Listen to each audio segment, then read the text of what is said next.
我们邀请了很多在这个行业里面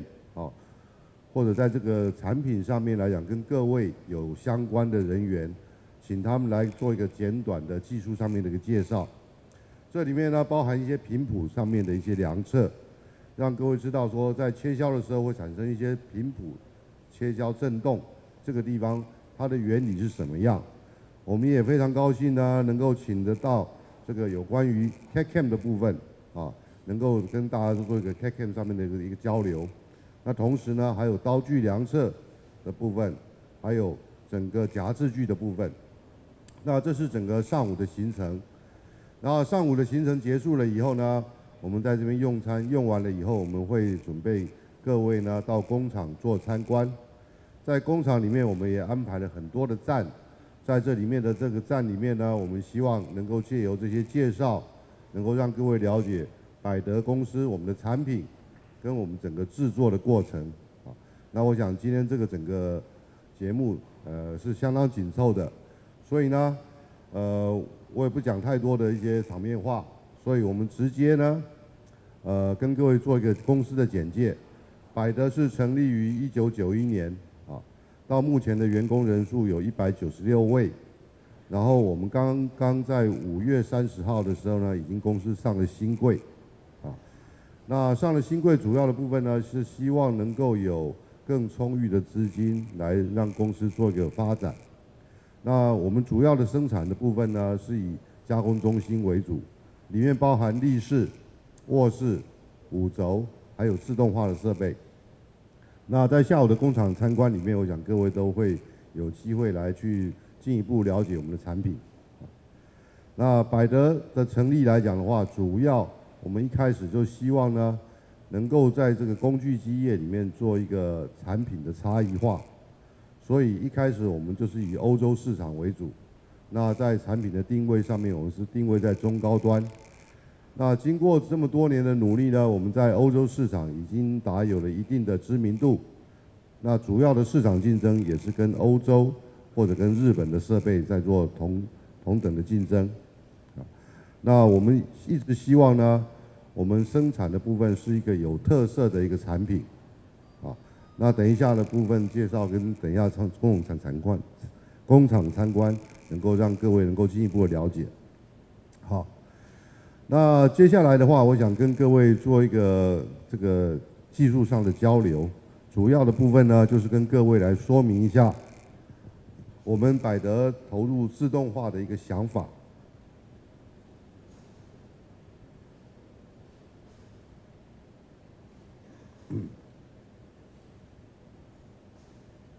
OK， 现在大家很夯的部分就是在讲说工业4.0其实工业4.0来讲的话，我个人认为，工业4.0目前离我们的距离还比较远一点。工业的发展从1.0、2.0、3.0到现在大家所讲的4.0，这里面它的逐步发展我们可以来看一下。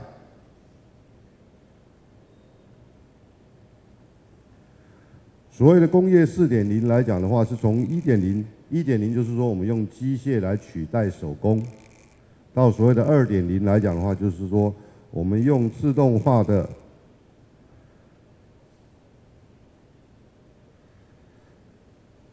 用生产线的部分来做大量的生产。到3.0的时候呢，我们就要导入这个 IT 的部分来做自动化的一个产线。到4.0的话，我们称之为智慧生产。可是呢，在大家讲4.0的时候，大家必须要再反思一下，我们现在的程度到底是在哪里？是在2.0还是在2.5？我们达到了3.0了没有？假设我们还没有达到3.0，我们现在就来说，我们未来要朝4.0的方向，我想这一步跨的可能会比较大。所以我们的想法呢，是如何能够让工业界慢慢导入工业3.0，为未来的4.0做准备。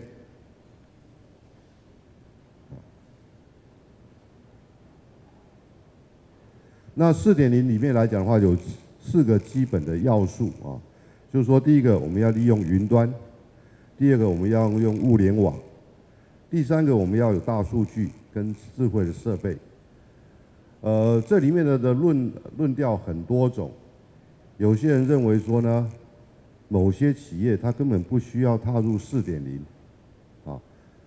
因为4.0里面它所投入的部分要相当的多，这里面包含你的金额，啊，包含你的人力。那这些投入呢，对你的工厂、对你的公司能够产生多少的附加价值，这是大家必须要评估的。假设我投入100块，可是对公司的价值只能产生10块钱的效益，这个投资我想大家都会把它否决掉。啊，不过呢，虽然我们不见得要投入，可是这方面的部分呢，我们必须要去了解，也要去为我们的未来做规划。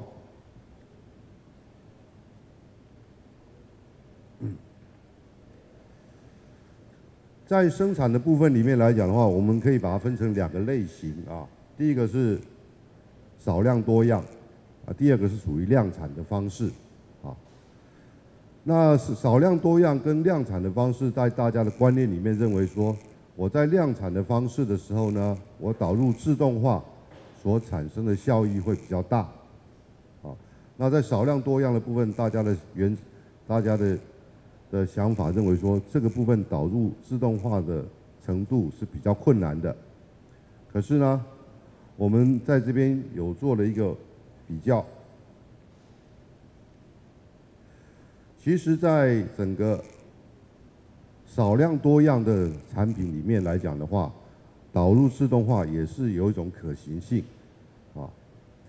在这里面，我们要先检讨了一下，就是说，我们日常在工作的时候要去看一下。我们在日常工作的时候，什么时候是最大的一个浪费？啊，以加工业来讲的话，最大的浪费就是什么？就是换线。我今天生产 A 工件，做完了以后呢，我要去改成做加工 B 工件的时候，这里面我需要做到什么？我需要把原来的夹制具拆掉，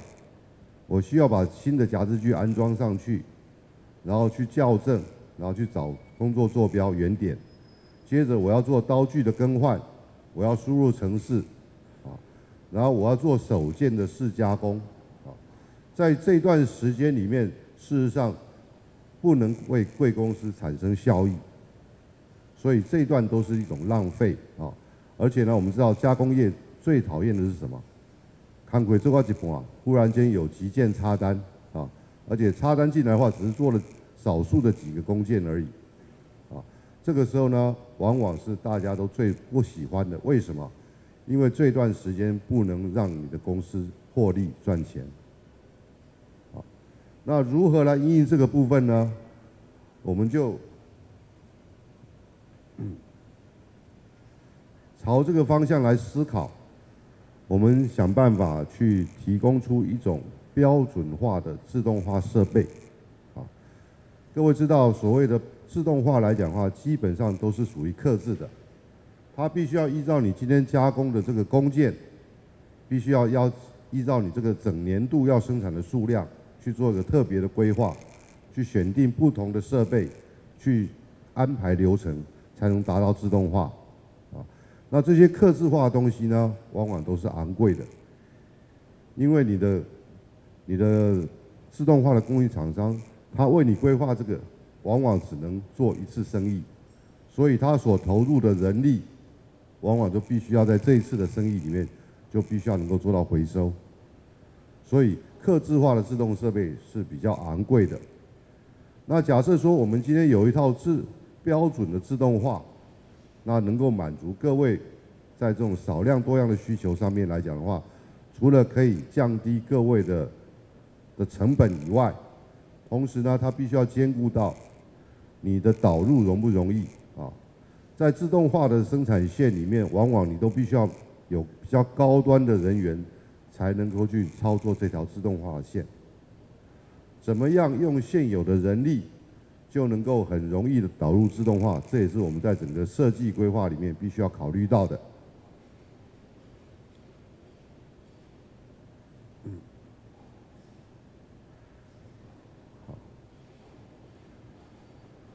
那我们公司呢，有很多的零件都是外包给我们的外包厂商，啊，那举例来讲，我今天给这家公司有3个零件，那每个零件是30件，为了满足我下个月生产上面所需要的这个需求。那目前的加工形态来讲的话，我们的加工厂是把 A 工件30件全部做完了，然后再下去做换线，再做 B 工件，然后接着再做 C 工件。当他 A 工件做完的时候呢，他一种方式是先库存，到时候 A、B、C 一起交给我；一种方式呢是 A 工件先交给我。可是当他把 A 工件交给我的时候，对我一点帮助都没有，因为我必须要 A、B、C 3种工件同时到齐了，我才能够上线生产。那往往呢，这些 A 工件进来了以后呢，它会造成什么？造成我必须要有额外的空间去做存放，我必须要额外的人员去做管理，而且呢，我的资金会积压在那里。所以大家在讲金石管理，大家在讲 just in time， 这个地方并不是没有它的道理，它的道理是希望呢，能够把这些资金的积压呢，能够尽量减少，能够快速的符合我生产上面所需要的需求，我不需要有很大的存放空间。在这种理念底下的话，我们就往这个地方来发展。我们希望呢，我们的自动化生产线能够做到很快速的换线，让你现在这个时候加工 A 工件，加工完了以后，你可以很快速的换成加工 B 工件或者 C 工线，这是我们所谓的混线生产。那怎么样达到这个混线生产呢？第一个，你就必须要有一种观念就是说我的夹制具跟我的工作台结合了以后，就不要再拆了你不拆的话，你将来第2次再生产的时候，你就不需要再重新校正，你就不需要去找原点甚至呢，你就如何能够不需要再去做刀具的更换，就能够很快的就从 A 工件跳到 B 工件，那甚至 B 工件跳到 C 工件再跳回来。那这个部分来讲的话，我们就必须要依赖这个机台它本身有多个托板。我们希望呢，这个托板跟夹制具结合了以后，就固定起来了。它的坐标原点它的种种参数都已经能够在整个系统的控制器上面就能够记忆住了。所以当你下一次再叫这个托板出来，再加工这个工件的时候，你只要把托板叫出来，只要把工件做装夹，你就可以投入这台机台设备做生产的动作，把你的整个换线的时间呢缩到最短。那有那么多的工件，相对的你要有很多的刀子，不同的刀具，这个时候你就需要有比较大容量的刀库因为你不可能说我在换线的时候呢，很快速的换线，可是等一下，我刀子还没换，我在刀库那边再来做刀具的抽换，这些时间都是浪费的。所以呢，一般来讲他们会投资比较大的刀库，把我一般所需要用的刀子全部摆在刀库里面。当我需要的时候，我可以直接机台就把刀子叫出来。好，那混线生产是我们的设备希望达到的第一个目的。那第2个目的，我们希望达到什么呢？我们希望达到这套设备，它能够夜间无人化。我想现在全世界都慢慢的面临这个缺工的问题，不管在美国，不管在欧洲，在中国大陆、台湾都是一样，员工越来越难找。那如何呢？减少员工的这个数量，这也是一个大家慢慢在探讨的问题。员工数量的减少，能够让你公司更加精简，然后能够让你能够产出更多的一个效益。所以我们的思考方向呢，就是如何让员工只做8个小时，另外这套生产设备它能够16个小时能够自动来生产。当第2天员工上班的时候，工作是什么？是把原来加工好的东西拆卸下来，把要加工的再做装夹，再去设定它本身加工的一个流程，啊，我要什么东西先加工，那这样子的话就可以把工作完成了。那表示说呢，这套设备它本身只需要付出你1个人力的成本，可是呢，它是3倍的部分在帮你创造出你的生产价值，啊，这也是我们在这套设备里面我们希望达到的第2个目标。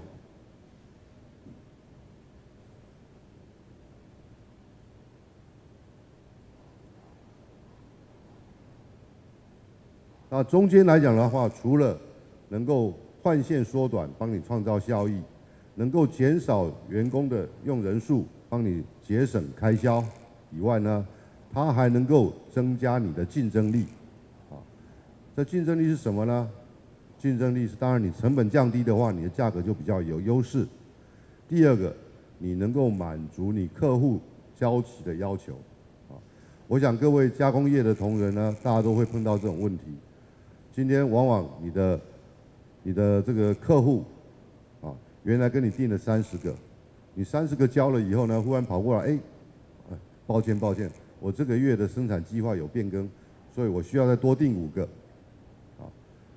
再做这5个啊，真的是目前的模式是非常浪费成本的，啊，那假设说你能够快速的换线，你能够很快速的去满足客户的需求，相对的。也就是增加你的竞争力。我们在评估厂商的时候呢，我们会有一个，第1个，这个厂商的品质好不好；第2个，这个厂商的价格合不合适；啊，第3个就是厂商的配合度怎么样。那往往呢，有时候配合度是比较优先的考虑，啊，因为呢，我们都知道为什么你的客户他会去变更生产。因为他的订单也是一直在变更，所以这种变更是不可避免的，啊，可是当他碰到这困难的时候，你能够去协助他，那表示你的这个配合度就非常好。这个往往呢，这个配合度来讲的话，是为未来大家在考虑选择供应商的时候，一个越来越重要的一个指标，啊，所以当你的竞争能力在你的配合度的底下能够去成长的话，相对的。它可以带来更大的商机，甚至啊，别人这个东西加工是200块，你210块、220块，你的客户也可以接受。为什么？因为你的配合度能够满足他的需求。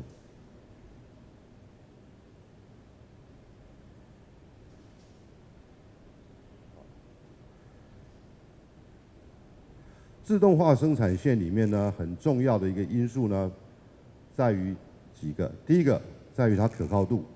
我们要求这个东西，要求这个设备能够做夜间无人化生产。我不希望我第2天早上来了以后呢，我发现到机器是停在那边啊，警示灯那边是一闪一闪的。我也不希望第2天早上来的时候呢，结果是一堆做坏的工件。啊，然后同时呢，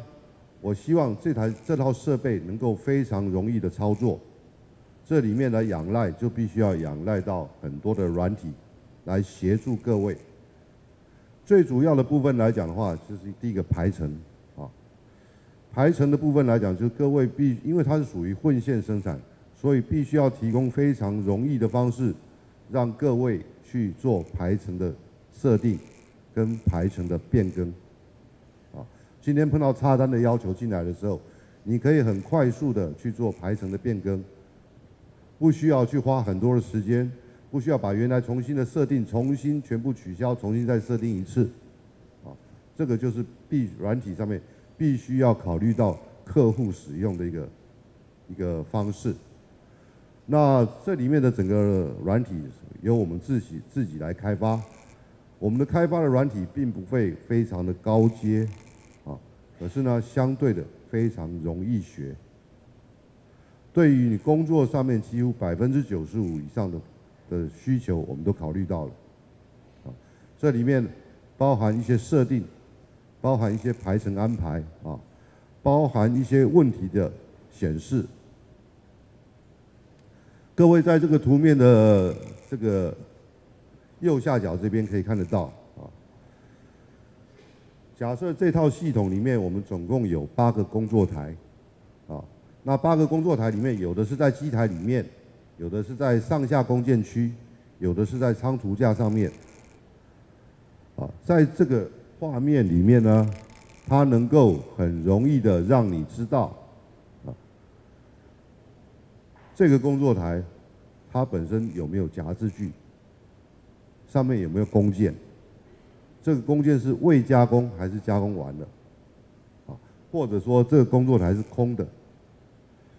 从这个简易的显示里面呢，第一个让你可以非常了解目前的状况。然后接下来的部分就是说，在整个软体的设定里面呢，这个等一下就讲。它必须要提供给你充分的资讯，啊，这些资讯表示什么呢？就是刚才我讲的，目前这个工作台工件的加工状况。第二个呢，要让你知道目前刀具的状况。我们刚才强调说，必须要达到夜间无人化生产，所以在你的刀库里面，除了一般用的刀子以外，你还需要准备什么？你还要准备预备刀。预备刀做什么呢？当你的这个刀子刀具寿命管理判定这个刀子已经损耗或者已经磨耗的时候，它必须要自动的去挑选你的预备刀。啊，所以呢，表示你在刀库里面可以有2把、3把或者更多的预备刀，它依照刀具寿命的管理，啊，它来去计算这个刀具的寿命。当它刀具寿命已经结束了，或者你用刀长量测，刀具磨耗的减脂来判定这个刀具已经损耗或者磨耗的时候呢，它能够自动的去选预备刀。原来我们这个刀子，假设我们用 T10啊，第10把刀，当它磨耗的时候，你在系统里面你有设定我的 T20、T30是它的姐妹刀，这个时候你不需要去更改程式。程式里面还是呼叫 T10，可是系统里面就自动会去帮你判定，然后去叫它去换 T20的刀子，因为你在里面设定 T20是它的姐妹刀。啊，那这样子的话，在夜间无人化生产的时候呢，当你碰到刀具磨耗的问题、刀具损耗的问题的时候，你就不会整个系统就停在那边，它能够依照您设定的姐妹刀自动去取，自动继续加工。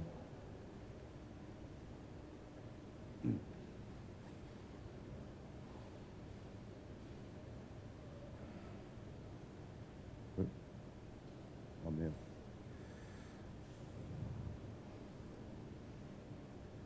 OK， 好。那各位也许觉得，你这个系统来讲可以搭配8个工作台，或者你可以选择搭配14个工作台，可是8个或者14个不够，怎么办？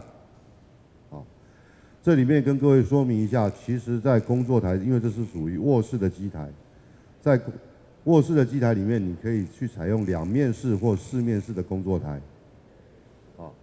2面式或4面式的工作台可以让你在一个工作台上面可以去装夹2种以上的字具。那事实上来讲的话，以前我们的模式都会想说呢，我在工作台里面装夹的都是同样的字具，所以它一上去的时候是加工同样的工件。可是这个时候我们就必须要改变我们的想法，我们在工作台上面装夹多种字具的时候呢，是装夹多种，并不是多量的字具，是为了配合混线生产的需求。所以第一种模式可以采用多面式的工作台来增加我夹字具的数量。第二种方式呢，你可以多订购一些托板。这些托板当你装夹完了以后，你可以把托板加工完了不需要的时候，你可以把它调出你的生产线，由另外的一个架子来存放。当我需要再加工到这个工件的时候，我可以把它调进这个系统，就可以在系统里面去做工作的排程安排。好，那这个样子呢，它会比你说我这个整个仓储架要做到50个、60个、80个、100个，这种成本相对是比较低的。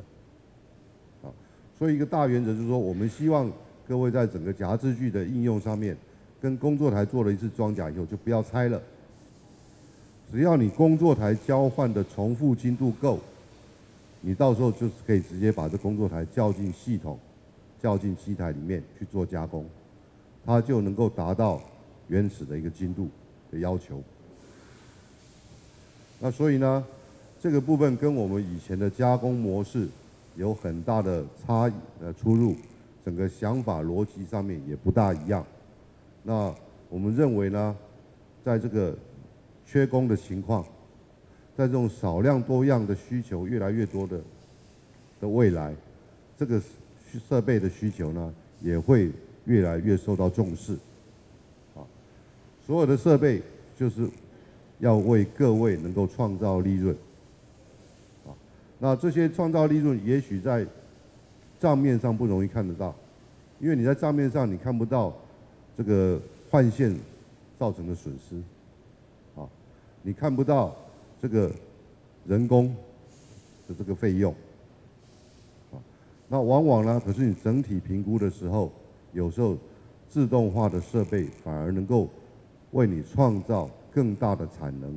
啊，更大的利润，差不多了。好，所以呢，今天我就用这自动化的部分呢，来跟各位分享我们的这个想法。那等一下，在下午的时候，各位也可以在我们生产线里面看到一些自动化的部分。那这些自动化的部分，目前来讲的话，我们也已经在台湾有销售了3套，在波兰、在美国、在中国大陆都已经有实际在应用啊。